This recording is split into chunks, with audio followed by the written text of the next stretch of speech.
Hi, this is Kurt. Issues and provide a biblical perspective to them. The top: intelligent design, marriage, family, economics, business, religious liberty, the Constitution, public policy, foreign policy, faith.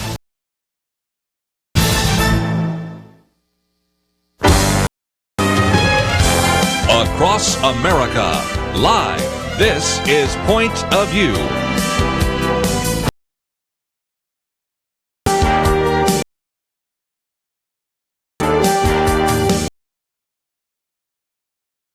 We've got a busy program today. I think Frank Wolf will join us, former congressman from Virginia, to talk about the genocide that's taking place across the Middle East by ISIS. And what our government is doing / not doing about it. There is a piece out there. Christian refugees get the cold shoulder, and that's the cold shoulder from Barack Obama. We've even got some here in the U.S. that have been sitting in a San Diego immigration detention facility while bureaucrats decide whether to let them seek asylum in America or be returned to Iraq. And, of course, in Iraq, we know that Christians are facing persecution. They're pretty much being wiped out of that country. We will talk with Frank Wolf about it a little bit later in the program. Also, the 8th video has been released from Planned Parenthood, and also just this whole trip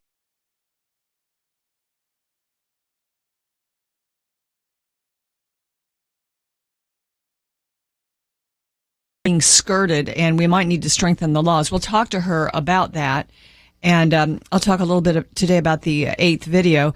And then Father Frank Pavone will join us later in the program and talk about a pro-life rock star. He's one of them. He's written a new book called Abolishing Abortion, and he's got some good insights about the movement, the Right to Life movement, and what we can do as believers and pro-lifers in America. So you won't want to miss that. That's in the second hour. And there's a sweet story out today. And then now, this is a pro-life story. It's moving. An NFL player and his wife have found out they're pregnant. It's Evan Rodriguez. He's a fullback. Doesn't have a team right now, but he has his wife Olivia, and he are expecting a little girl in December. They found out that this little girl has a rare birth defect, anencephaly. And the couple has been speaking out about the diagnosis.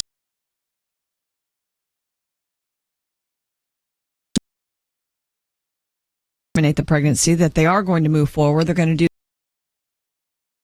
probably within hours of the birth. And they said they decided to continue the process because we felt like, he says, who are we to determine a baby's life? We are going to leave it in God's hands. And his wife, Olivia, added they would do anything they can to be able to make the best out of her life. Their little girl's name is Layla Sky. They've already named her. Evan says that he named his baby this because I always zone out and look at the sky, and that he knows he will see Layla Sky again someday. And they've been working to raise awareness of anencephaly. Apparently there's some nutritional things that the pregnant mom should be doing to try to stop that. He was on the Tampa Bay team, the Buccaneers. They waived him last week. He's looking to be picked up by another team. Apparently he has some good interest. But meanwhile, they're making this statement. They're being used of the Lord. And there's a hashtag, Fight for Layla Sky. It's spreading on Facebook and Twitter. They're celebrating her life, and they're raising awareness of the things that pregnant women can do. Quoting Olivia, who is his wife, most of the time we plan on teaching our child about the world, never expecting you have to teach the world about your child.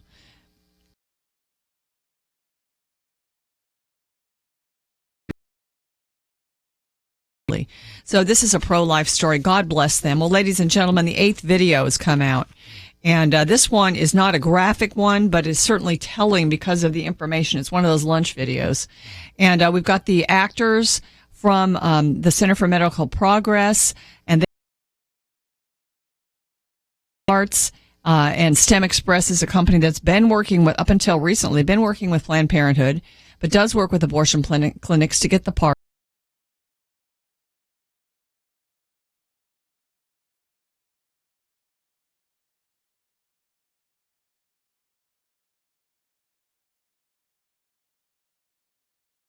But what would keep your lab happy? Another 50 livers a week.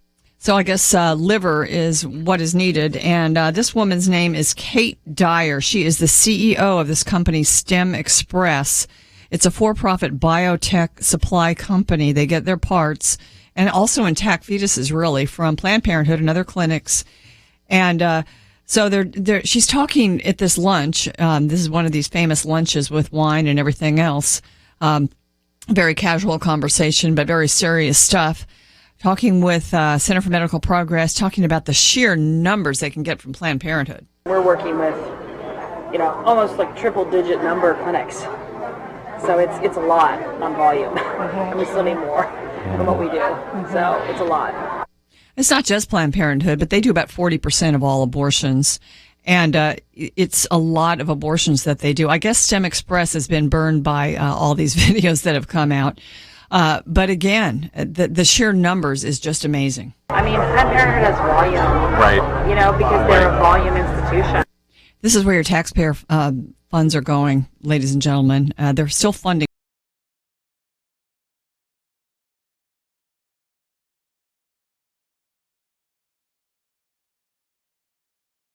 Philadelphia and how filthy the clinic was. And this that comes, they have to test it because some of it is actually contaminated. And then we'll do testing on our site, so we'll be able to see, And sometimes we find that it can be clinic specific. I've seen really rampant problems with bacteria in certain clinics. Some where you're kind of like in question of really should they, I've seen staff come out of clinics. So, I've seen all sorts of things come out of clinics. It was kind of hard to hear, but she said she saw staff coming out and some of this tissue coming out of the clinics. So these are women going to clinics, and some of these clinics are filthy with all kinds of bacteria and staph infections and things. Well, ladies and gentlemen, this is going to be part of our subject matter today. And I think, it's sort of disgusting and distasteful. And during this lunch with Kate Dyer from STEM Express and these two biotech actors from Center for Medical Progress that have gotten us so much information. Kate was talking about some of the lab workers, and perhaps they need to be warned when, a fully intact baby or just maybe a head is coming in the mail so they won't be shocked. She's talking about don't really like working on this stuff. They want you to take it all off.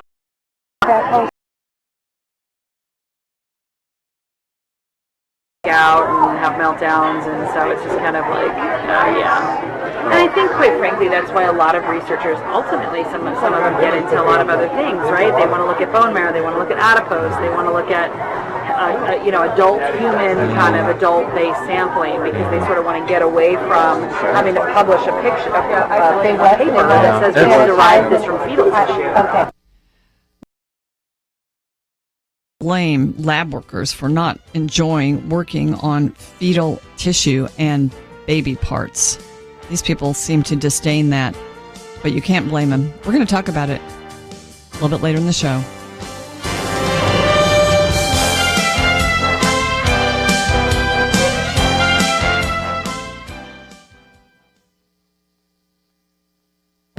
This is Viewpoints with Kirby Anderson. The numerous videos of Planned Parenthood have generated lots of comments and conversation. Sadly, they have demonstrated how many Americans want to deny what is happening, and they have provided a platform for lots of disinformation. Denial is how most of us react to news that is troubling and unexpected. We shouldn't be surprised that many Americans have trouble accepting. Allies in World War II had difficulty understanding the full extent of the final solution when it was first revealed. The Holocaust seemed unthinkable, so it was difficult to grasp the horror of what took place in the death camps. He adds that the villains this time aren't Nazi soldiers. Senator Wendy Davis. No wonder it is hard for many Americans to accept and understand what is taking place in these abortion clinics. It also makes it easier to accept Planned Parenthood's disinformation campaign.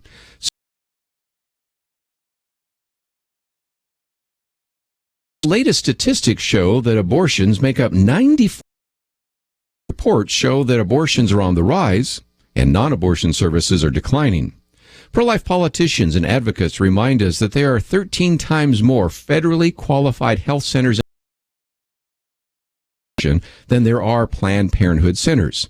They deserve our funding and support, not an organization that aborts more than 300,000 babies every year and receives $1.5 million in our taxpayer dollars every day. I'm Kirby Anderson, and that's my point of view. Prayer is a powerful weapon. From Provident Films and Affirm Films comes War Room in theaters August 28. Rated PG. More information at warroomthemovie.com.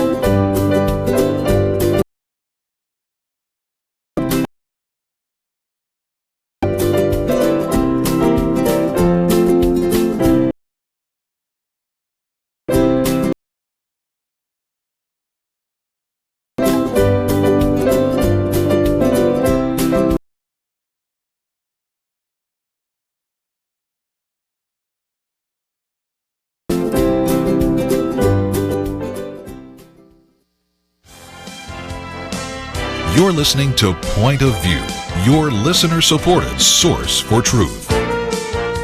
Welcome back to Point of View, ladies and gentlemen. We've been talking here in the first segment about the sanctity of human life and how that's being violated in this country. But human rights, on the whole, are also being violated across the world, and there's a word for that.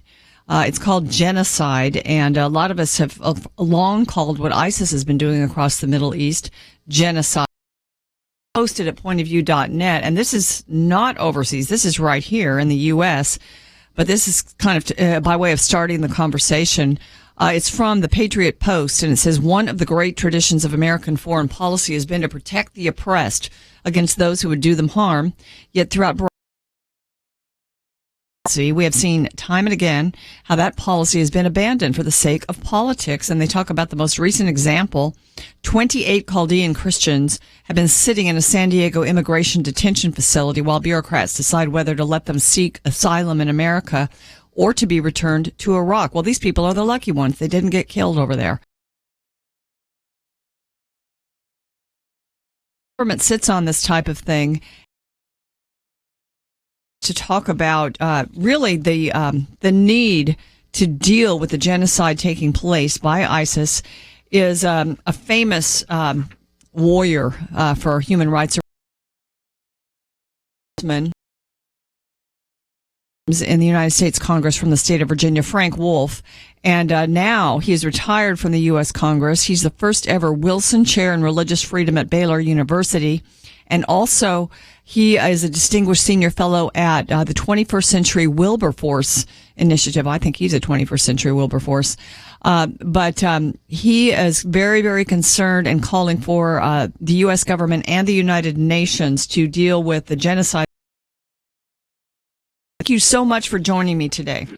Well, I'm glad to be with you, and thank you for covering this story. This is very important. It's a very important story, and I even noticed last week in the Wall Street Journal, Robert Riley had an editorial, a column, Exterminating Christians in the Middle East, talking about how Christians are being wiped out there, aren't they?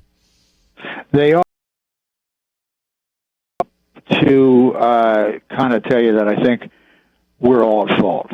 I think the greatest fault really lies when I was there meeting the Christian community in Iraq.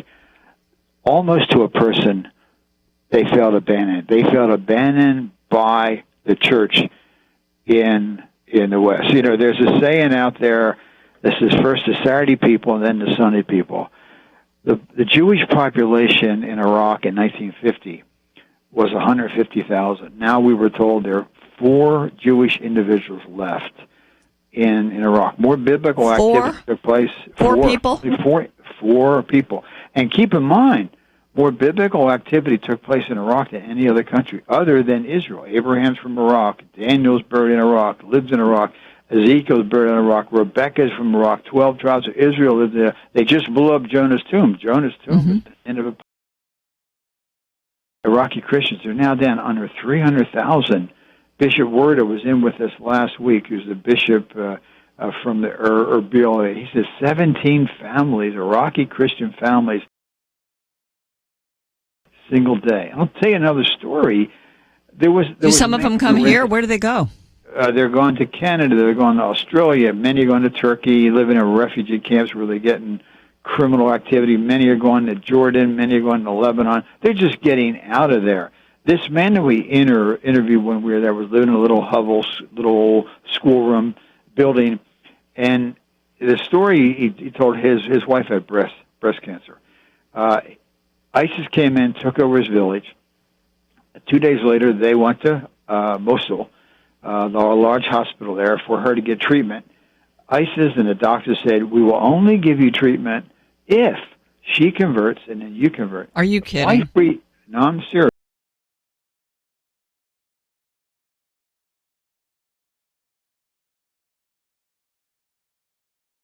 Did not convert. Now, he has a son in San Diego. He has a Keep in mind, Peter, if you remember in the Bible, Jesus, who do you say? You are the Christ. Peter ate with Jesus. Peter saw Jesus walking on the water, and Peter denied Jesus three different times. Here's a hard-working Iraqi guy whose wife is dying of cancer, who does not convert, and she does not convert. Next month will be my 54th wedding anniversary. Congratulations. If my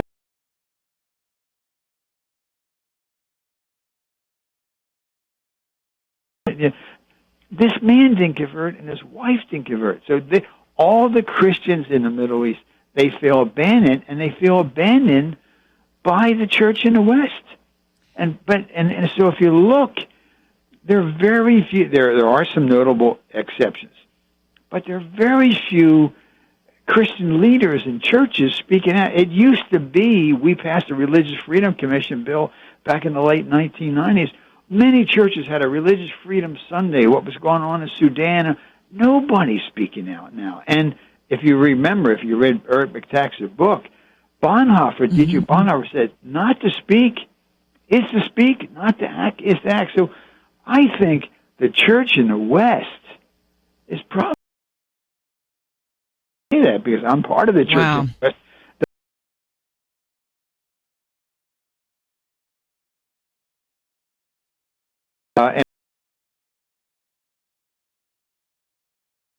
And speaks before a joint session of Congress, but for the church in the West not to speak out. And Egypt is tougher for Christians.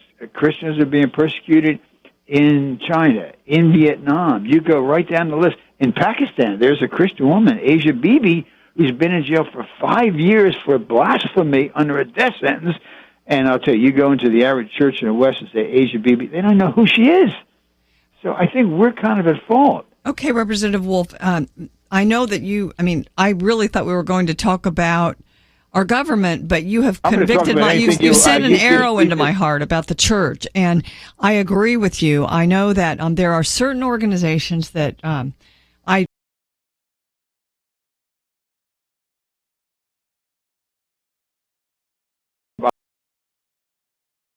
I got an interest. The Voice of More, there, and Open Doors. They're great groups. Great groups. But it's not. We can't just leave it to them, can we? No, every church ought to have a Sunday for religious freedom. Jesus spoke out about religious freedom. There's so many passages in the Bible. Luke 4:16. Place under the sun, I saw the tears of the oppressed, and they have no comforter. So every church ought to be a comforter for. We should be advocating. And the world missed the Holocaust, didn't say anything. The world missed Srebrenica, didn't say anything. The world missed the Armenian genocide 100 years ago now, it didn't say anything. The world missed Srebrenica and didn't say anything. The world remember, Bill Clinton felt so guilty for doing nothing in Rwanda that he flew to Rwanda in his last month or two in office. He beat on a drum and he apologized. I'll tell you, we're all going to feel awfully bad, because when we see in the cradle of Christianity, no Christians left. It partly will be the fault of the church for not speaking out. Ladies and gentlemen, my guest is Congressman Frank Wolf, and we are speaking right now across the Middle East. This right now, atrocities. And so some people say, well, genocide is an awfully strong word. If you want to know what genocide means, you can go to pointofview.net. We have linked to the 21st Century Wilberforce Initiative's paper on what genocide is. It's really a definition of genocide, the ongoing it, and it talks about how it's killing members of the particular group,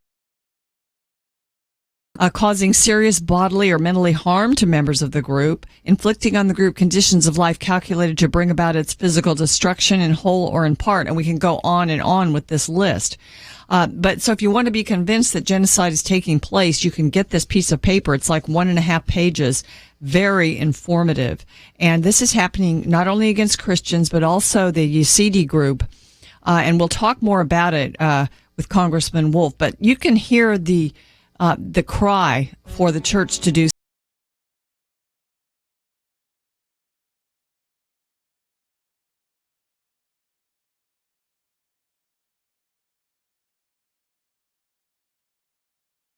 This discussion, and we'll open up the phones 800-35.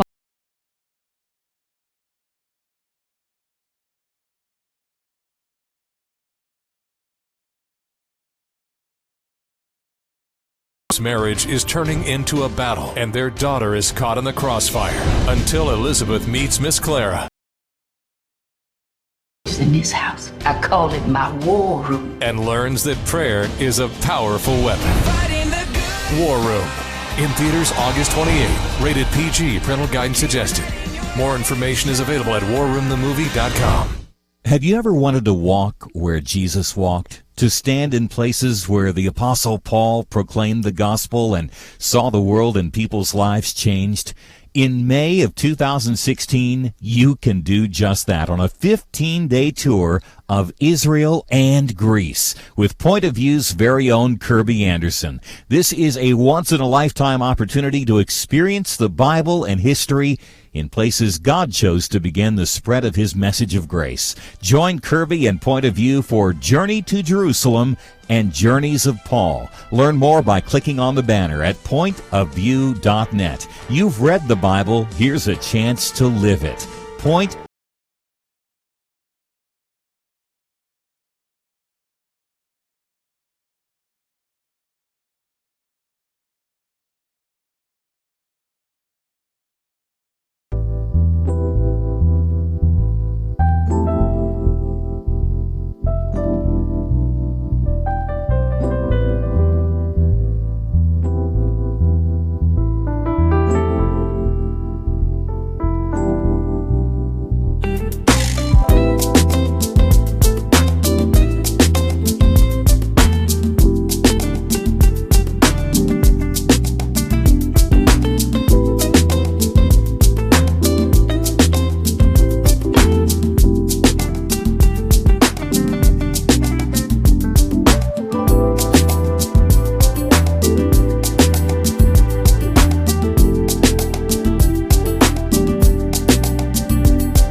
You are listening to Point of View. The opinions expressed on Point of View do not necessarily reflect the views of the management or staff of this station. And now, here again, is Penna Dexter. And my guest is former Congressman Frank Wolf. He is working on the issue of religious persecution across the world. And he's a great spokesperson for this. I'm glad he's with me. Last month, he sent a letter to the President and the Secretary General of the United Nations. And he basically describes the intent of Islamic State, ISIS, as well as its systematic fulfillment of that intent through killing, kidnapping, slavery, infliction of bodily and mental harm, the prevention of births, and the transference of children. Children are actually taken and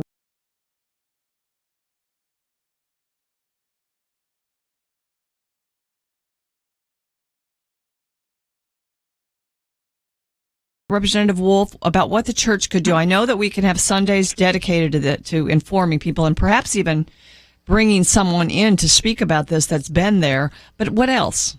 Sure, there's so much that can be done. I just saw today's paper in Washington said 200,000 people were going to get on the mall when the Pope came to Washington and rally for climate change. Well, okay, I mean, right. Climate change, great.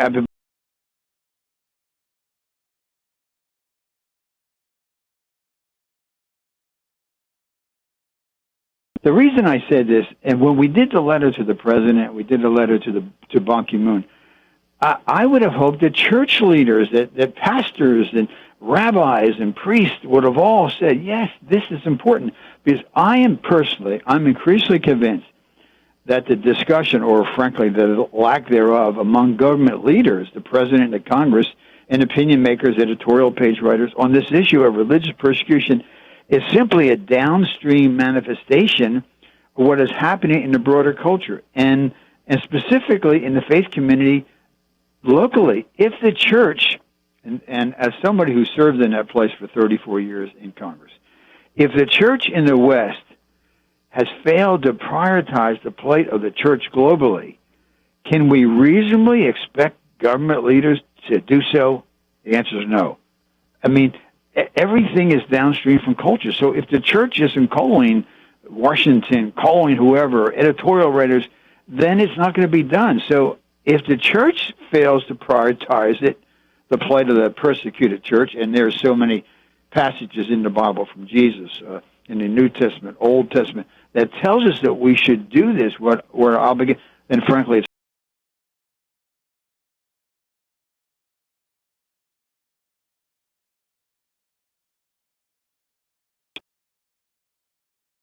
Christian community in the Middle East. The cradle, Abraham, Daniel, Ezekiel, will all be gone, and you'll never get it back again. Well, ladies and gentlemen, a couple of, I guess I could call them action items or things to let your member of Congress know, perhaps, or elected officials. We ought to be putting pressure on government and doing it through the churches. Congressman Wolf, I think, is a great idea. But I noticed that Obama has stalled a full year in appointing a religious freedom envoy for the Middle East. Now, this was something that you actually spearheaded in Congress to even have this. Yeah.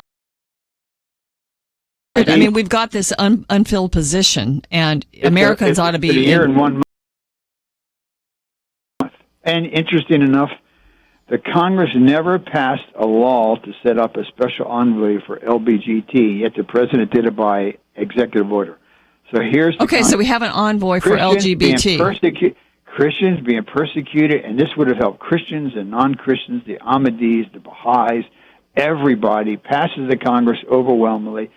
President signs it. He sends me a copy of his pen, sends me a copy of the bill, and then a year and a month goes by, and he doesn't put somebody in. Contrast that with LBGT. It never passes. There's no bill passed by the House, no bill passed by the Senate, and the president does it by executive order. So we have a special envoy for LBGT, and it never passed the Congress. Bill, Church, the Ahmadis, the Baha'is, and the president has done nothing. All right. Isn't it?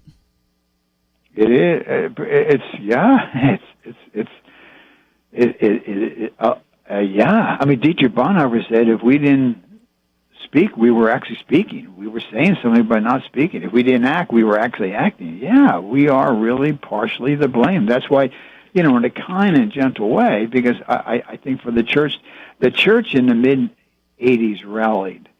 You had President Reagan. How did we rally, and what could we take from that and do again? There are two things. One, it was bipartisan. You had President Reagan, who said the words in the Constitution and the Declaration of Independence were a covenant, not only with the people in Philadelphia in 1776 and 1787, but a covenant with the entire world, with the students in Tiananmen, with the people in Iraq. Also, we had Scoop Jackson, a Democratic senator, who really made this a top issue with Henry Hyde. And we had Tom Lantos. Tom Lantos was a Democrat. Henry Hyde was a Republican. We had it kind of resonated. If you recall, the Soviet issue of immigration, the Jewish community rallied 250,000 people on the mall one Sunday in I think it was 1987, and Ronald Reagan spoke to them, talking about it. President Reagan cared, Scoop Jackson cared, and it was by Reagan, a Republican, Henry Hyde, a Republican, Tom Lantos, a Democrat.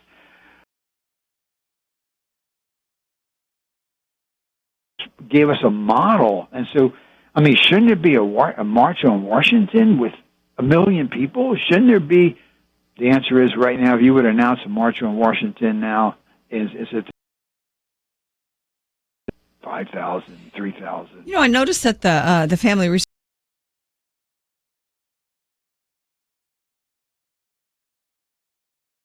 in Africa, which was nice.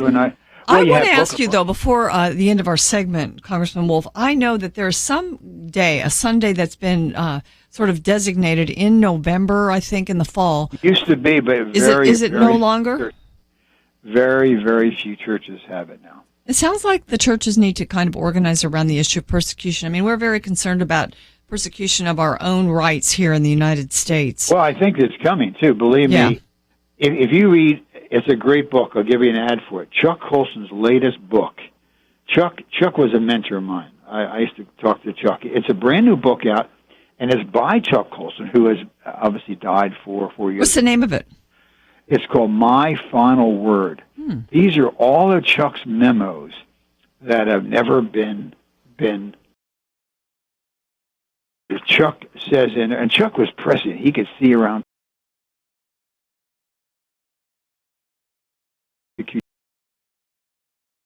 We're witnessing in our culture today is but the tip of the iceberg. And so it's coming. I mean, Cardinal George mentioned what's taking place. I mean, I think we see the bakers forced to bake cakes. We see the photographers forced to take. So it's coming here. Now, it would be wrong to infer that what we're experiencing is compared to what the Boko Haram Christians are in Nigeria, or what the Iraqi Christians, or what the Syrian Christians, or what the Chinese Christians are. But believe me, if the church doesn't speak out, and then you could see things happening here that 25, 30 years ago we would have thought never would have happened. Well, I think now, but you can see things taking place. We can see the beginning. Who doesn't look at the horrible atrocities taking place to our brothers and sisters in those Islamic countries, to the degree that there may not be any Christians left there soon. We do need to be concerned. And I really appreciate you, Congressman Wolf, for working on this issue, for coming to the show periodically to remind us. And we look forward to more conversations on this. Thank you very much, and thanks for doing the show on this issue. I appreciate it very much. That's Congressman Frank Wolf, ladies and gentlemen. Go to pointofview.net, and you can find their very comprehensive but brief and succinct sort of summary of what genocide is, which ought to motivate you just from reading it, that there are things we can do. And so, ladies and gentlemen, that is something we can do, and that is to contact our government officials and let them know that we need to get this envoy for religious persecution filled, this position filled. That would just be a good first step. Then we can go from there. Ladies and gentlemen, you're listening to Point of View, and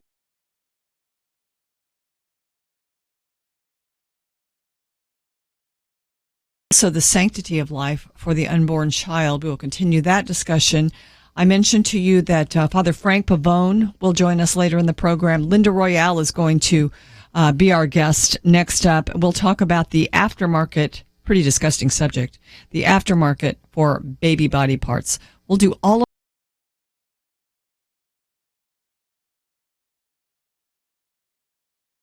You can see the bios of our guests, and you can also see that donate button to help Point of View broadcast every single day. We'd appreciate it, and we'll be right back.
Now, back to Point of View, your listener-supported source for truth.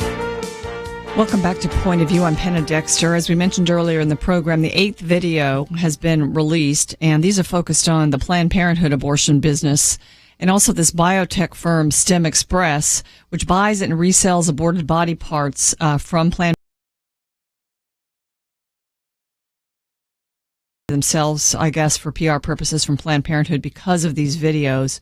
But in this particular 8th video, Kate Dyer, who's the CEO of STEM Express, is at a lunch meeting with these undercover folks from the Center for Medical Progress, posing as representatives of a biotech firm, talking with this lady, Kate Dyer, and how the shippers of these aborted babies would need to give a warning to lab workers because it might shock them to get such a baby. I mean, it's also gruesome. And, one of the questions that was asked of this Kate Dyer is really, what do they need to supply to STEM Express? What would keep your lab happy? Another 50 livers a week. Wow, so 50 livers a week, and that's a lot, but apparently Planned Parenthood is fully capable of supplying that. But what would keep your lab happy? Another 50 livers a week. Yeah, and they also, they're able to supply that much and more. At least that's what... Number of clinics. So it's a lot on volume. We still need more than what we do. So it's a lot. And but she also said that Planned Parenthood has a lot of volume because they are a volume institution. Well, ladies and gentlemen, let me introduce our next guest. Her name is Linda Royall, and she's a journalist, and she's also sort of an investigative journalist, and she comes at things in sort of a way that we all appreciate, Linda, and thank you so much for joining me today. Well, thank you too, Penna. I'm glad to be here. I'm glad to keep this thing before the public and in the news media. You know, I think that's where we crashed and burned before. You know, the legislative insider that I interviewed for this last piece said that if there's anything we can do, it's keep this in the consciousness of the American people.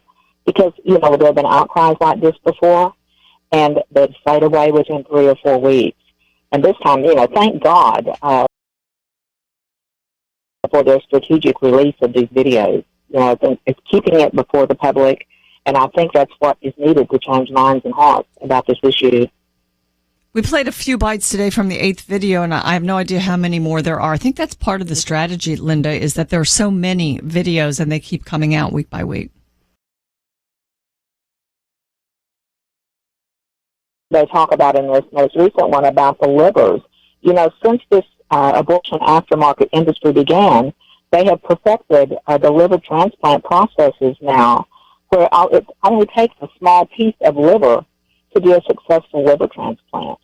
Suddenly, people don't have to get on a transplant list and wait, you know, a year or 2 or 3 for an acceptable typed liver. They can just order up from Fem Express's customer a piece of a liver from an aborted fetus, and that will do for a liver transplant. And that's why we're seeing numbers now thrown around like a fetal liver now. The last price list I saw was $24,000 for a fetal liver. Who gets that money? Not the abortion clinic. Well, the abortion clinic is paid. The way it looks like in my investigations to date, starting back in the year 2000 and going forward, there's a remuneration all the way along the way, you know, and it begins at the clinic level. And so theirs isn't as great as, you know, say it is for Fem Express. You know, it's like a buying and reselling. There are, you know, several middlemen in the process. Everybody gets their cut. Absolutely. And there's a brokerage house in San Francisco that I spoke with back in 2009, and they have an international clearinghouse for aborted baby body parts. And you call up and place your order, and they go out and shop the people like Fem Express and the others to find, you know, if someone needs 50 livers, they'll go out and gather those together and have them dispatched to the end user. So it's, you know, it's become an industry just like selling widgets or watches, except it's human baby body parts. Linda Royall is my guest. And Linda, we've posted 2 of your pieces up at pointofview.net. Ladies and gentlemen, they're comprehensive, and they kind of give the background of this news that we've been subjected to the last few weeks. So I suggest that you check it out at pointofview.net. It's an aftermarket in baby body parts. It's a way that Planned Parenthood and the other clinics, not only they charge the abortion, but then the products of the abortion, which is the baby or the parts of the baby, they can sell. Investigations with regard to what if they're doing anything illegal. But Linda, in a sense, there is a law out there that sort of threads the needle, isn't there? Well, of course, Congress tried in 2009 to get a law passed that would actually shut this thing down entirely, and of course that didn't go through. But residual to that bill that went through the House were 2 mandates. One, the mother had to have an informed consent process, the ability to sign her consent that the tissue would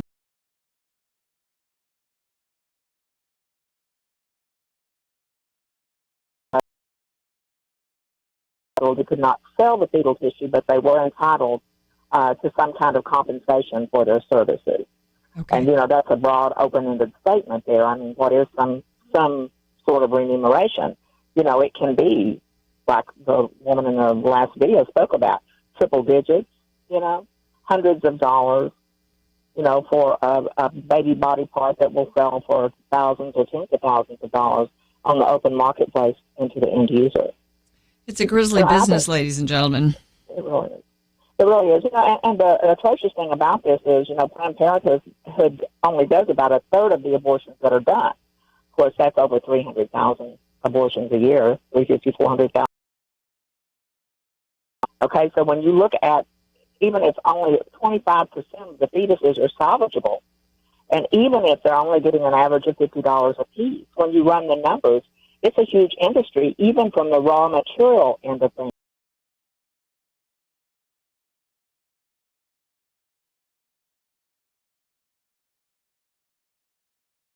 Industry for the abortion aftermarket.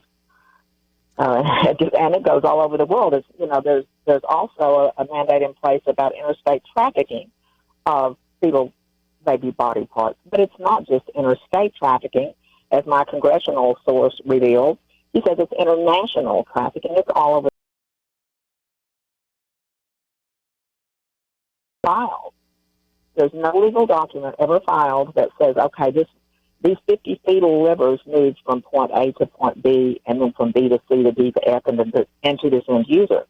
There's nothing to traffic that movement.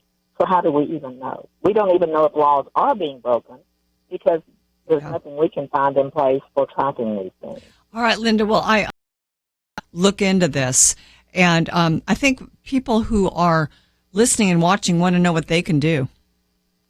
Right. Well, there are a couple of things that you can do. Of course, write to Congressman, and the more people who cry out, the better. But we need to understand what this big picture looks like. And so far, we've only seen the tip of it.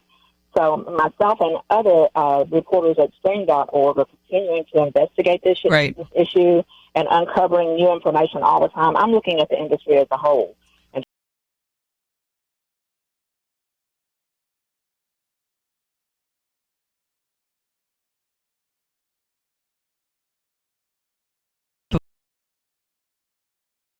This discussion and get some thoughts from him, perhaps on what can be done. Linda Royall, thank you so much for joining us today and for all your hard work on this issue.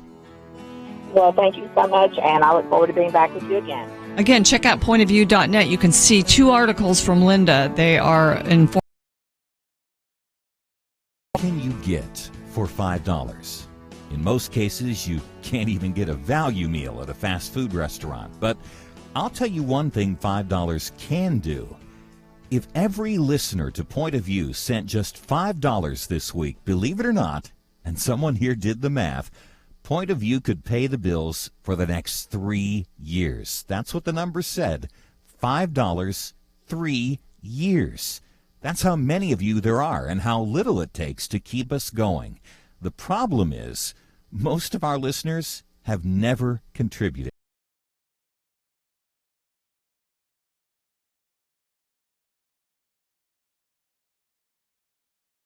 $65, $100. I don't know what you can do, but I encourage you to do what you can today, even if that's $5. Click the Donate Now button at pointofview.net, pointofview.net, or send your gift to Point of View, Box 30, Dallas, Texas 75221. Box 30, Dallas 75221.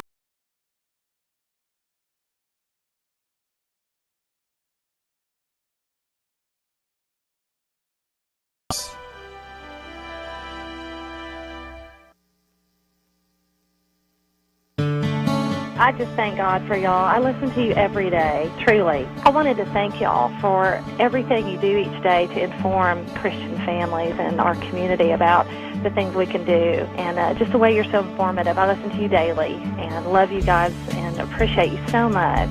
God bless you, Kirby, for keeping this show so on track and for the decades of wonderful help to this nation that Point of View has been.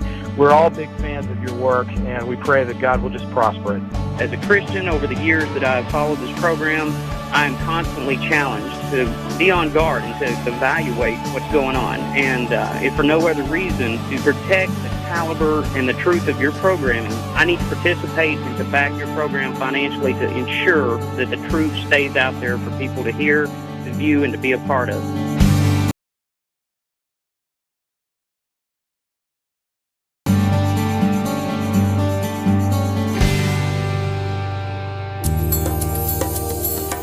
This is Point of View Radio.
perspective to them. The topics we cover are wide-ranging: apologetics, theology, prophecy, creation and evolution, intelligent design, marriage, family, child-rearing, the millennial generation, trends in society, politics, economics, business, religious liberty, the Constitution, public policy, foreign policy, pornography, sexual ethics, media.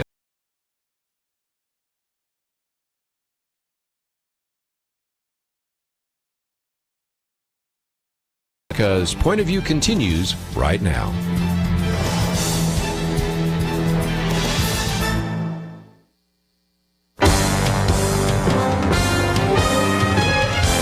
Across America, live, this is Point of View.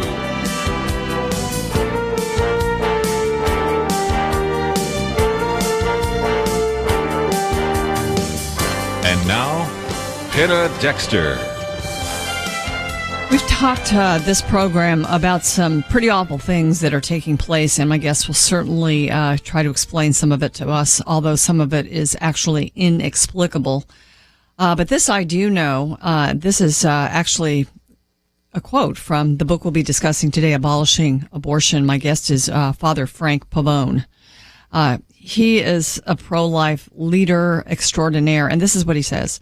He says, the opposition tries to keep those who are pro-life out of the public square. And my goodness, Father Frank, to be with you and your listeners today, and yes, we are delighted that we're making great progress on many.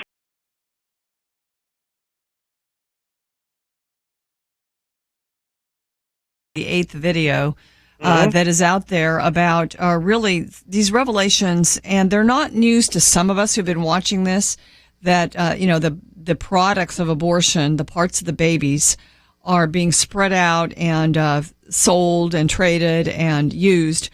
But it's to see it and to hear the conversations that take place over lunches about it. It's depressing. Movement recently, so we're seeing these, and it's pretty depressing. I know you're watching it. You know, and this is something that, as you say, there are those of us that have been investigating the abortion industry and even infiltrating it for quite a few years, and I've been involved in many of those projects, including this current one that has yielded these videos. And so it's sad that it's so consistent. I mean, this is what we've consistently been seeing, from the beginning of this battle, that these people are dehumanized. You can't dehumanize the child without dehumanizing yourself. And that's why somebody can sit there and have a lunch morally and emotionally unmoved by the fact that they're talking about shipping heads in a box, and closing the eyelids so that people don't get scared by it. These people are they are dissociated from themselves, and from their own conscience and from their own humanity. And it's a sad commentary on the fact that abortion doesn't only destroy the baby; it destroys everyone and everything that it touches, including those who work in the industry. My guest, Reverend Frank Pavone, and he is he's National Pastoral Director of Rachel's Vineyard. This is one group we don't talk about too often. He's also the president of the National Pro-Life Religious Council, and he's National Director of Priests for Life. And Father Frank, I love the book Abolishing Abortion because it's positive and it shows what we can do. And we've already seen that the pro-life movement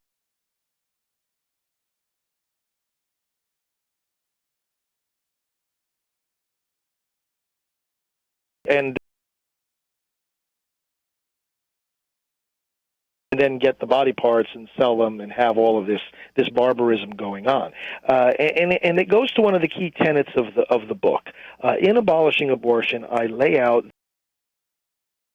chapter 5, verse 11, have nothing to do with the fruitless works of darkness, but rather expose them.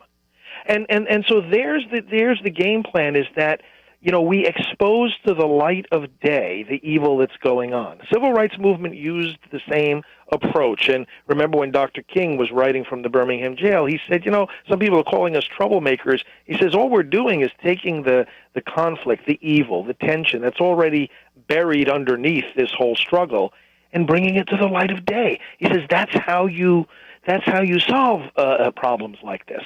And so I'm convinced, and I lay out in the book in great detail, how we are to do the same when it comes to abortion. Do you think if enough Americans get involved in the battle, in the quest for life, the sanctity of human life, that we could actually end abortion? Yes, and I believe that the good key tenet of the book is that it's not vast numbers of people that we need. It's people who have vast amounts of courage. We have to be willing to make great and tremendous sacrifices. And I go in the book to the example of the Founding Fathers. Here's a relatively small band of men who said, we are going to pledge our lives, our fortunes, and our sacred honor to get this job done because we believe this is of God. And they founded a nation not based on geography but based on principle.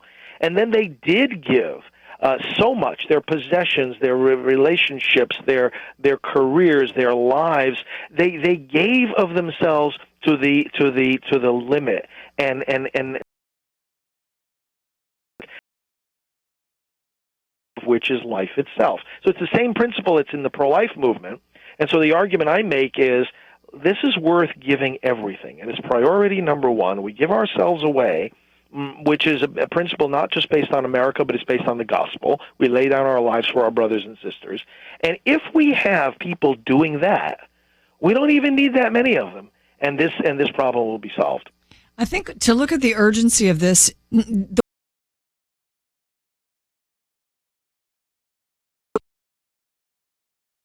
we're doing with allowing the abortion to take place, these abortions, a killing of a human life, is we're actually changing our government. Our government is different. This is your premise in the book, and I agree with you. Explain it. Yes, exactly.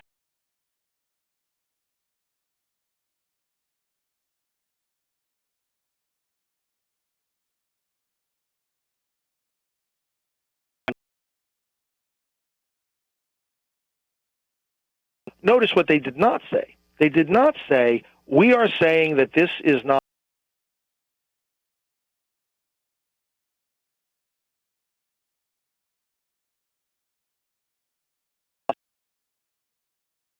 that. It's beyond our competence.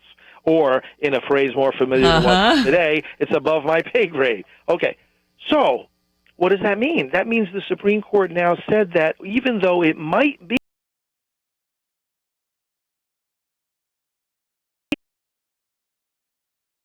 who gave you that authority? And so the point I make in the book is that, when some people say, well, the government shouldn't be involved in abortion, they actually don't know how right they are, because the government got too involved precisely when it legalized it.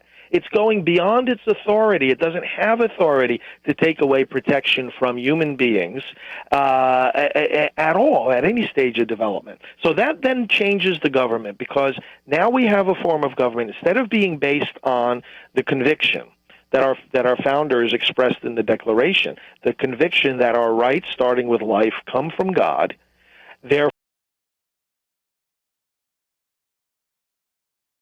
Rather than that idea, now the idea is the right comes from government. If government wants to recognize that right, then you're protected. But if it chooses not to recognize that right, then you're not protected. Well, that's a different foundation. It's a different starting point of government. And then I go, of course, from a consideration of the Declaration and of the founders to a consideration of what people like Pope John Paul admired in the Christian world, and his writing, The Gospel of Life, that beautiful document 20 years ago now, lays it out very strongly. And he said the same idea, and he used these words. He said, it becomes a tyrant state. Let me take a break here.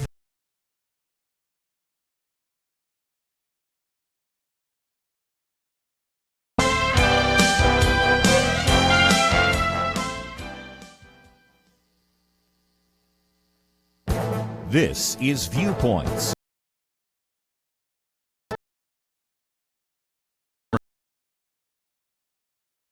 Sadly, they have demonstrated how many Americans want to deny what is happening, and they have provided a platform for lots of disinformation.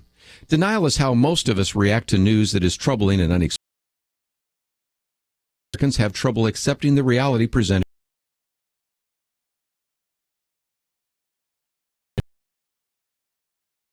extent of the final solution when it was first revealed.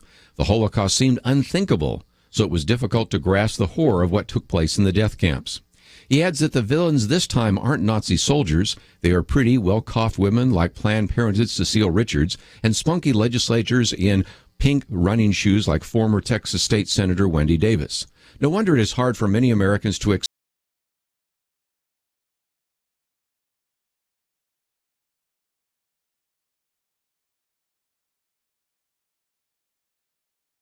organization because of the supposed good they do for women's health.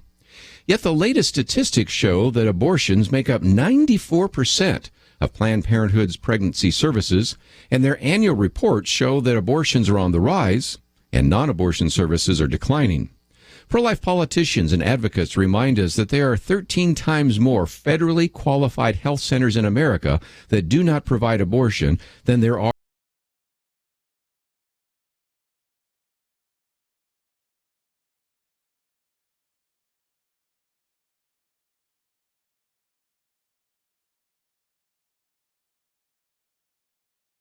point of view.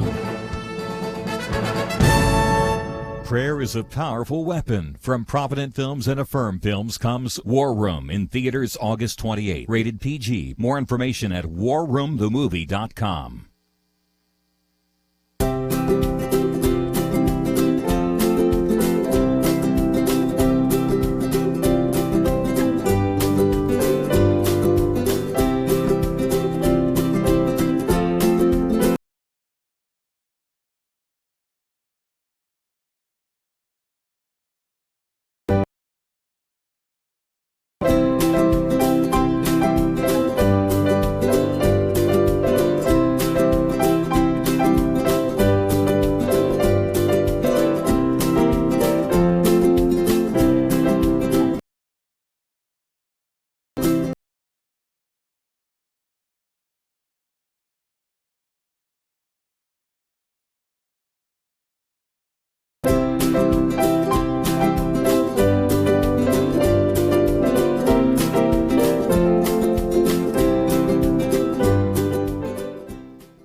Is Father Frank Pavone, his new book, Abolishing Abortion, and it synthesizes the pro-life movement, and it's a very positive book because, this is a problem that's been with us for a long time, Father Frank, and in a sense, I love the way you put, it's like a bone stuck in the throat of the American people. We can't swallow it, yet we can't quite get rid of it. But we've had illegal abortion a long time, and so it kind of feels like we are stuck with it, are we? Well, we're not stuck with it being legal, and it's something that we have to ask the other side on this issue. Why is it that after over 40 years of approval by the Supreme Court and by some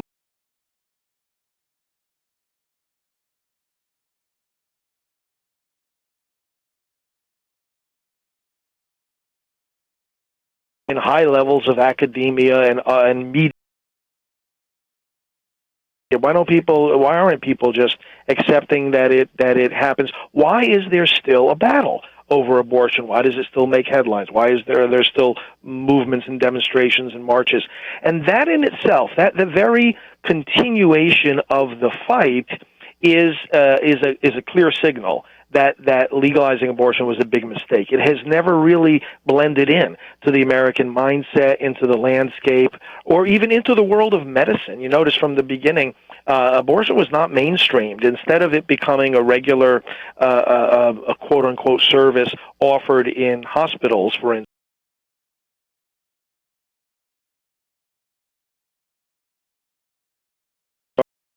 two-thirds of the abortion facilities that were in existence some 25 in this whole industry.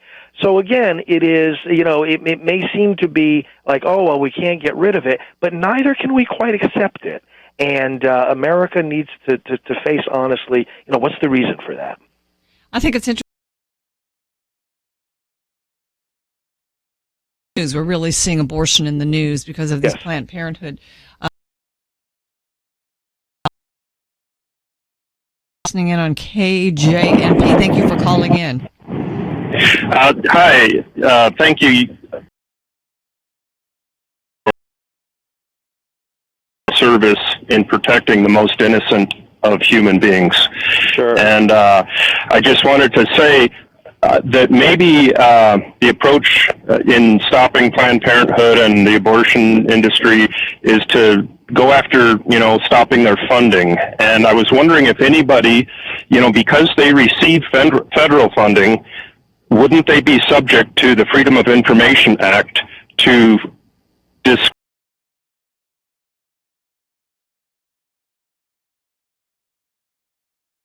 some of their donors happen to be some of those very companies that are buying the baby parts, and they're funneling money back to Planned Parenthood.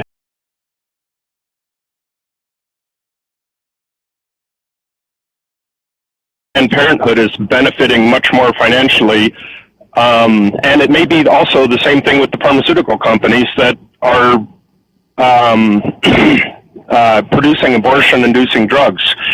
So I just wanted to know, could somebody follow up on that to see if that is indeed the case, or would the Freedom of Information are, and to publicly shame them? Thank you, Mark. I appreciate that. Father Frank, have you heard of any efforts in that regard? Well, what I know is this, that yes, these are all, what you raise are very valid questions and very we would have to look carefully at the legal structure of the lists of people that they are going to call in as part of their investigation.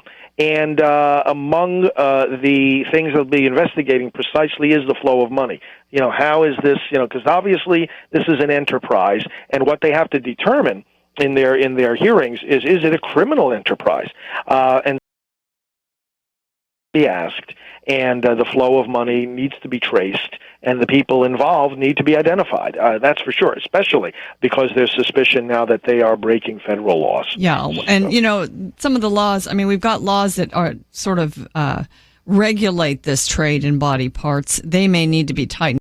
The law makes it pretty clear that you cannot buy and sell the body parts. A donation is one thing, but they don't have any. The evidence is very clear that there's no regulation whatsoever about the pricing, and so therefore it is a sale. It's not a donation. And secondly, you cannot alter the abortion procedure in order to get the body parts. A procedure is supposed to be altered only for the benefit of the patient, not for the benefit of somebody else. And so that's another law that's involved, including apparently. In all these areas. Well, it sure sounds like they're using partial birth abortions. It does, exactly. Partial birth and a live birth. So we have those two laws also in play here. So there are at least 4 different federal laws that are, very, very evidently being broken here by Planned Parenthood. Mm-hmm. All right, Father Frank Pavone is my guest. The book Abolishing Abortion. It's about Frank Pavone is that he gives us sort of a theological underpinning for the pro-life movement. And Father Frank, one thing I do know in upholding the sanctity of human life, isn't it? Well, and that's because the church was founded, of course, and is headed by the God-man, Jesus Christ. And we think about what he did.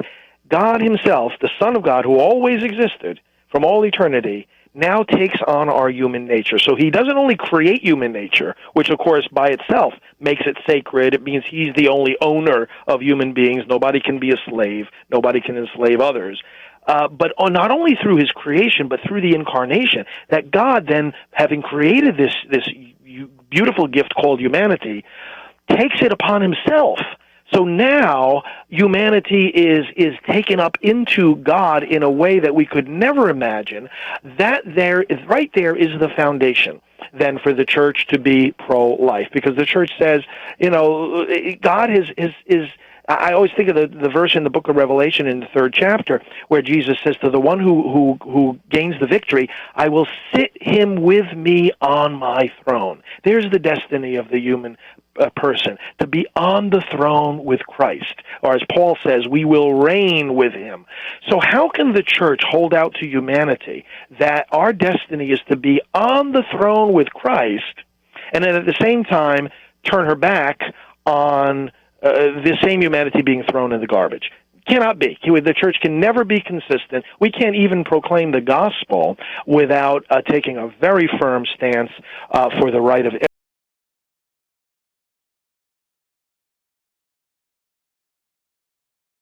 Sometimes you bring up the life issue in churches and don't talk about politics here. Yeah. Well, there was an extreme example during a pro-life prayer service at a cemetery, a sectarian cemetery, and they didn't give permission for the prayer service because they said, oh, well, we don't allow any political activities in the so cemetery. You can't have prayer. It's like, what in the world is wrong with these people? Yeah, but because the issue touched on abortion, action popped in and said, oh, well, this is political, this is political. The word is being used just to cover their fears. And, in my new book, Abolishing Abortion, I talk a lot about that, too, that the biggest obstacle in the way to ultimately abolishing abortion is not really Planned Parenthood or the Obama administration or any of these powerful forces out there. The biggest obstacle of all are the fears and the doubts that we foster within. We have to conquer those obstacles first. And the fear of sacrifice, the fear of being ridiculed, the fear of losing something as we move forward in this great cause of. Frank is going to stay with me, and we will take your calls, 800-351. Regard to the issue of abortion is on the table. He's an expert. And this is a great call. We ought to have courage. We ought to take heart. We are succeeding in many ways, and we'll talk about some of those successes as we continue our interview with Father Frank Pavone. His new book, again, Abolishing Abortion, How You Can Play a Part in Ending the Greatest Evil of Our Day. We'll be right back. If you've been a Christian for any length of time, no doubt you've heard about Jesus feeding thousands with a few loaves of bread and a couple of fish. Jesus took something small and turned it into something big. Recently, someone here at Point of View made an interesting discovery. He did some math and figured out that according to the number of faithful listeners we have, if you and every other listener gave $5, it would help Kirby and the team bring you interviews and commentary for not 3 months, but 3 years. You heard me right. If every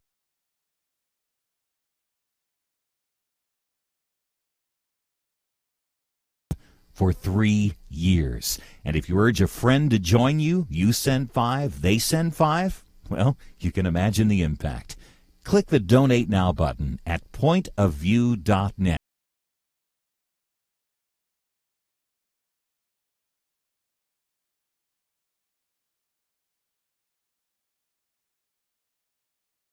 $5-221. Send $5. Urge a friend to join you. Support Point of View. Point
of View. The opinions expressed on Point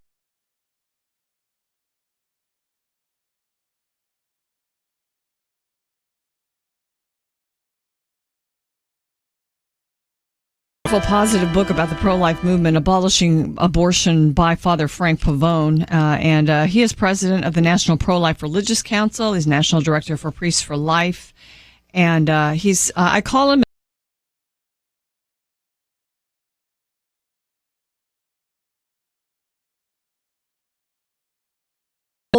they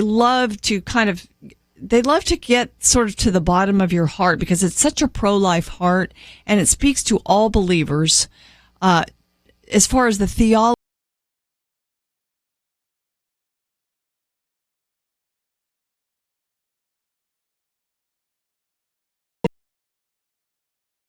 One, isn't it? It's simple and it's sacred. In terms of the simplicity of it, I was talking to someone recently who said, Father, I always quote you when you said in a talk one time, I have the easiest job in the world. Some people say to me, oh, it must be so difficult dealing with the abortion issue. I said, listen, a lot of issues way more complicated. I said, my issue is all about saying, live baby good, dead baby bad. It's bad to kill a baby. I mean, what could be more simple, more basic, more absolute than that? And it really is true. I mean, and it's sacred because in that child we see God, we see the face of Christ.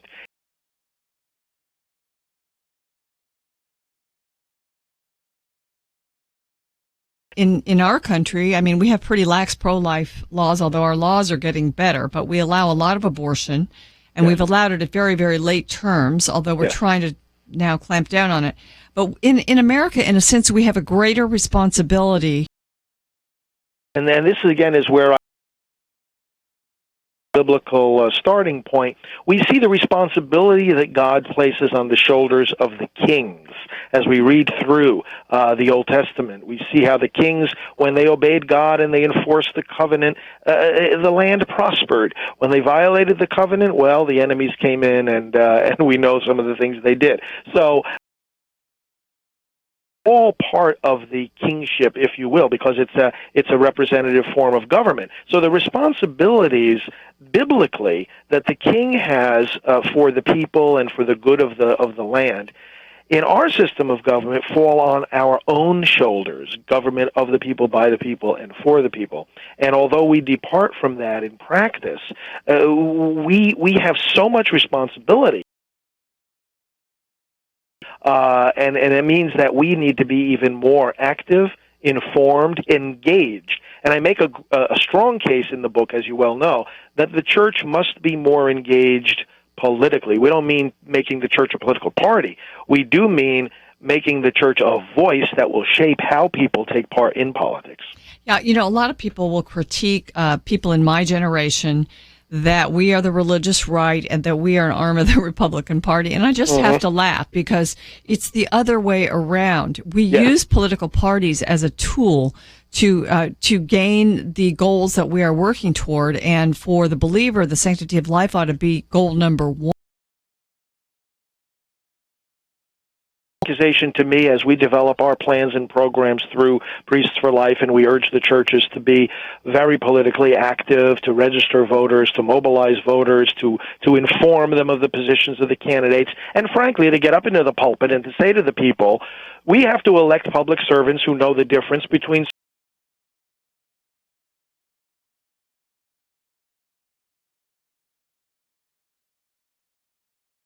your tax exemption. We proclaim that message. People have said to me,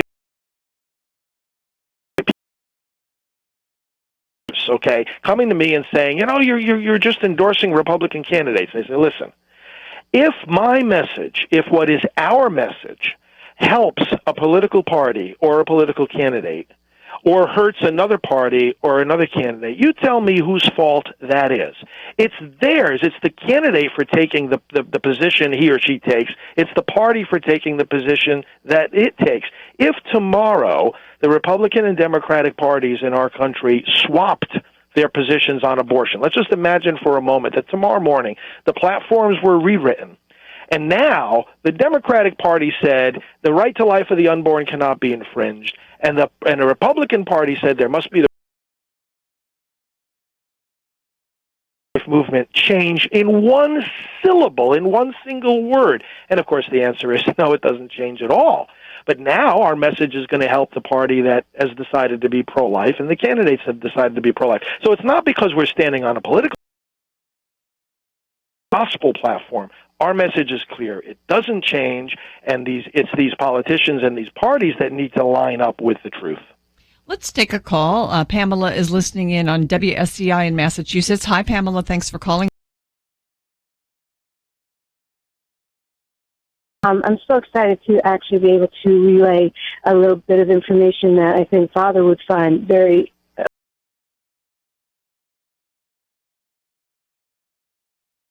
that the onset of Planned Parenthood and abortion occurred with, which is my mother's generation. Okay. She is an 89-year-old, very fully functioning woman living in the house we grew up with, in 4 children. She had us all one right after another. She was a Jersey, and she is so adamant on hopefully having her voice heard. I actually wrote into the O'Reilly factor and explained what I'm going to say to you. I wish someone would grab these people that are still on Earth living and still have a voice to say about what happened when that Planned Parenthood was formed and just came on like a bat out of hell. And what did she say? She said this. She said, when her director of nursing came to her at Marshtown Memorial Hospital and said, we are all going to sign on and abide by this new Planned Parenthood program, she stood up and said, no way, adamantly, no way, I am not a part of this. You can fire me, but I am not doing it. And actually, she then got promoted to the director of nursing up there. But she was totally adamant with knowing exactly what the Father is. Your soul begins in the moment of your conception. This is the face of God, and what is happening is just she's just totally disgusted and appalled. But being the nurse that she is, she wishes there would be a way to replace this. That's her message. When you take away something from the people at large. So let's say we could abolish abortion, or we can really take away and defund Planned Parenthood and be done with it. We must find something to put in its place that's going to be a better way for people to understand the responsibility of first the act of your stewardship of being the parent of the new life that you're bringing into this world. And so she would love to talk to you, Father, or someone. She really would. And I can, offline give your receptionist.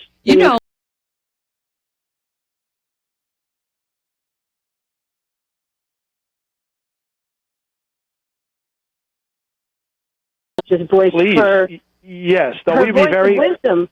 Yeah. We'd be very happy for her and for any listeners, for that matter, to connect with us at Priests for Life, and priestsforlife.org is our website. But sure, by all means, it's not somebody who's going to be on a website and get involved. But maybe you can help her do that. Hey, Pamela, thank you so much for your call, Father Frank. I mean, it's just kind of cool to hear about somebody. I'm sure this is when Roe versus Wade, was handed down, and everybody was figuring out what to do, and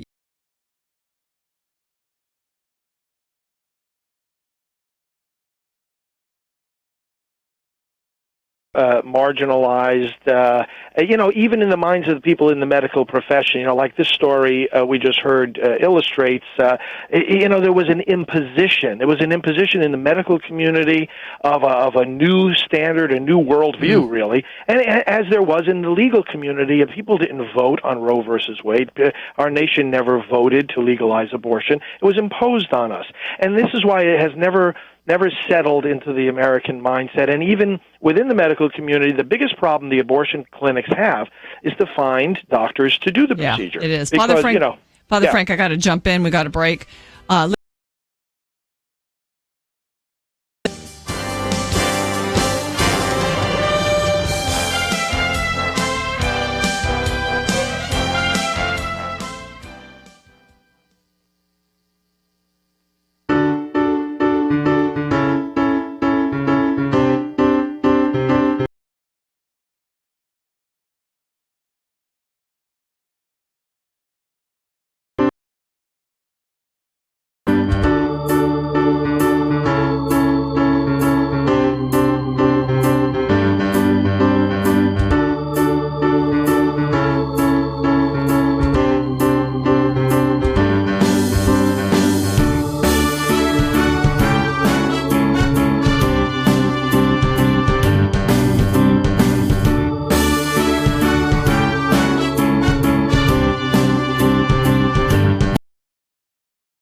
Now, back to Point of View, your listener-supported source for truth. Welcome back to the final segment of Point of View. I'm Penna Dexter, and Father Frank Pavone is my guest. We are discussing his new book, Abolishing Abortion, How You Can Play a Part in Ending the Greatest Evil of Our Day. And earlier in the program, I was joined by former Congressman Frank R, and he was calling the church to speak out and act against the genocide taking place across the Middle East.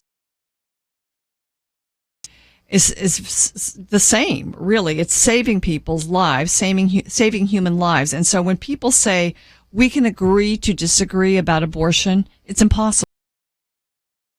It's not just about beliefs, it's about bloodshed. And when a perpetrator is inflicting violence on somebody, we don't sit back and just disagree with the perpetrator. We stop the perpetrator. So my book is very much a call for intervention, intervention based on realizing that there is a real victim there. And as you point out, if what the terrorists are doing is wrong, well, it's because they're taking innocent human life.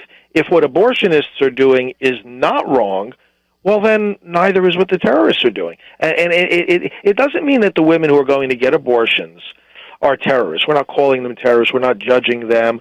We know full well the struggles that go on in their lives. We minister to them every day. What we're saying is that the evil of abortion itself, and when the government permits this, and when some go ahead and outright push it and advocate it, that it's the same at its core. It's the same evil, the destruction of an innocent life. Well, in some ways, we're being forced into it through funding Planned Parenthood, for instance, through this whole mandates now under Obamacare to provide contraception that can cause an abortion. So there's an issue just of being now forced against your conscience, and I know that you're fighting against that, but I noticed something in the book that I thought was interesting, and a lot of people probably don't know. You've been involved in some pretty high-profile battles. I mean, one of them was the Terry Schiavo case. Yes. But I want you to talk first about, before we get to that one, if we have time for that one, when President Obama went to Notre Dame to speak, yes. You had it was a commencement, and you had an alternative for the people who are convicted pro-lifers, which there should be a lot of them at Notre Dame, I would think. Yes. Well, and in fact, that was at the initiative of some members of the graduating class. Some of the pro-life seniors contacted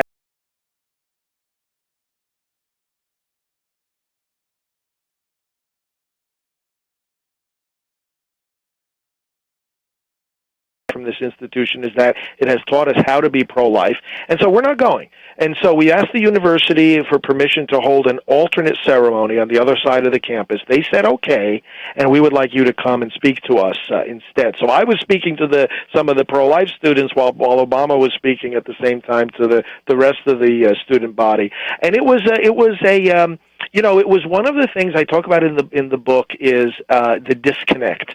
There's a great disconnect here. There's a blind spot because there the president was in his speech talking about the golden rule, talking about the fact that it was the anniversary of Brown versus Board of Education, the Supreme Court decision reversing itself on segregation.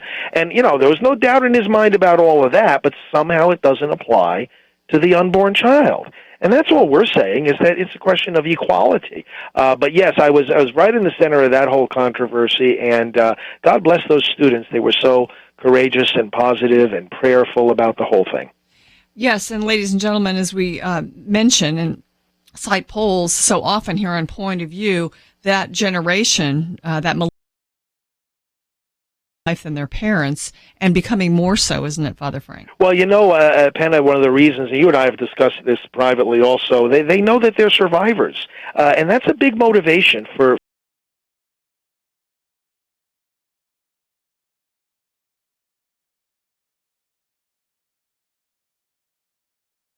friends, spouses, and many of them are aware that they've lost brothers and sisters too.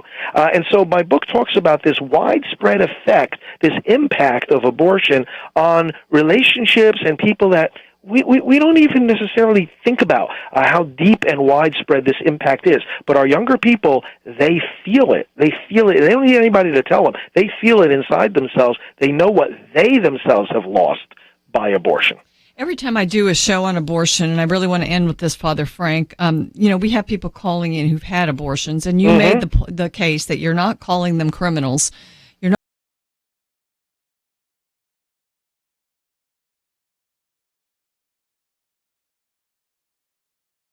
Some people in the medical profession lead people in a terrible direction. They're not helping, they're hurting. And you have part of your ministry is with Rachel's Vineyard. And yes. Because there is just a whole huge segment of women across the country who are hurting because of the abortions that they've had. Yes. So tell us just a bit about that. Yes, if I may address them directly, you're not alone. We are with you. We love you. We know your pain. And there's hope and there's healing.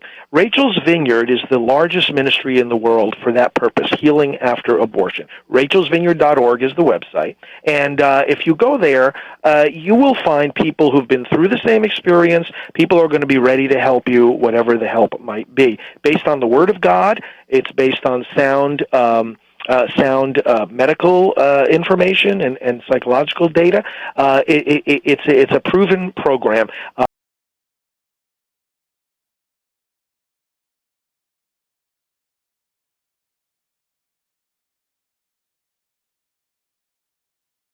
And that's our Silent No More campaign. And silentnomore.com, people can read these stories and see the videos and hear the testimonies of those who have found God's grace lifting them up out of that despair. of God's mercy and the power of Christ, but letting them be vehicles to give life and hope to others. Well, there is hope, and there's even hope for abolishing Roe versus Wade, and that's part of what you can read about in this book. Father Frank, I guess I have time for one more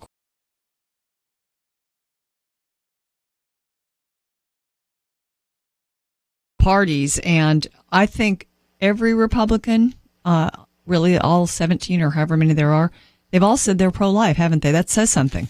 It says something very powerful, and some of them have made some very dramatic statements about how not only that they are pro-life, but I've heard many of these candidates on multiple occasions saying things that really echo what I say. In fact, some of the candidates actually endorsed this new book of mine. Governor Huckabee, Rick Santorum, and what these people are saying is, look, this is not only that I'm pro-life, this is the foundational issue. If we don't get this right, we're never going to make progress on the other questions of social justice. And that, to me, is the key thing we need to look for. Do they perceive not only the rightness of the position, do they perceive the urgency and the foundational nature of it? So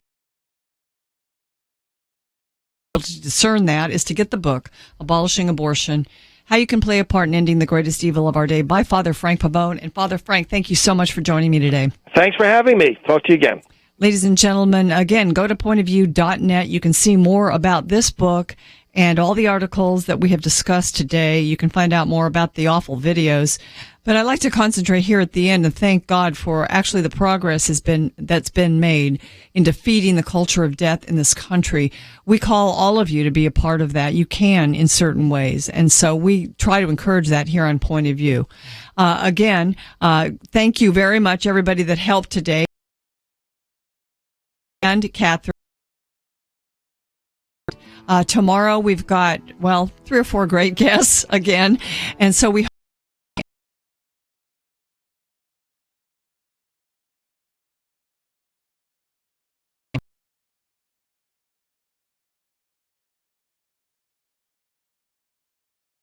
You get a pass. This one isn't for you. But if you've been around a while, I have a question. Have you ever donated to support what we do? If not, why not? Maybe you really don't know. You never seriously thought about it. Well, please think about it. In fact, take action. Do it now. If you keep coming back, you obviously get something from the program. You've heard how people's lives have been transformed and energized to make a difference. And the only way that we can be here tomorrow and next month and next year is if you break that cycle and give. Please, you can likely do more, but act today and give at least $5. $5. Sure, if you can do 50, do it. If you can do 100, do that. But at least 5. Click the Donate Now button at Point of Box 30, Dallas, Texas 75221. Box 30, Dallas 75221. Point of View is produced by Point of View Ministries.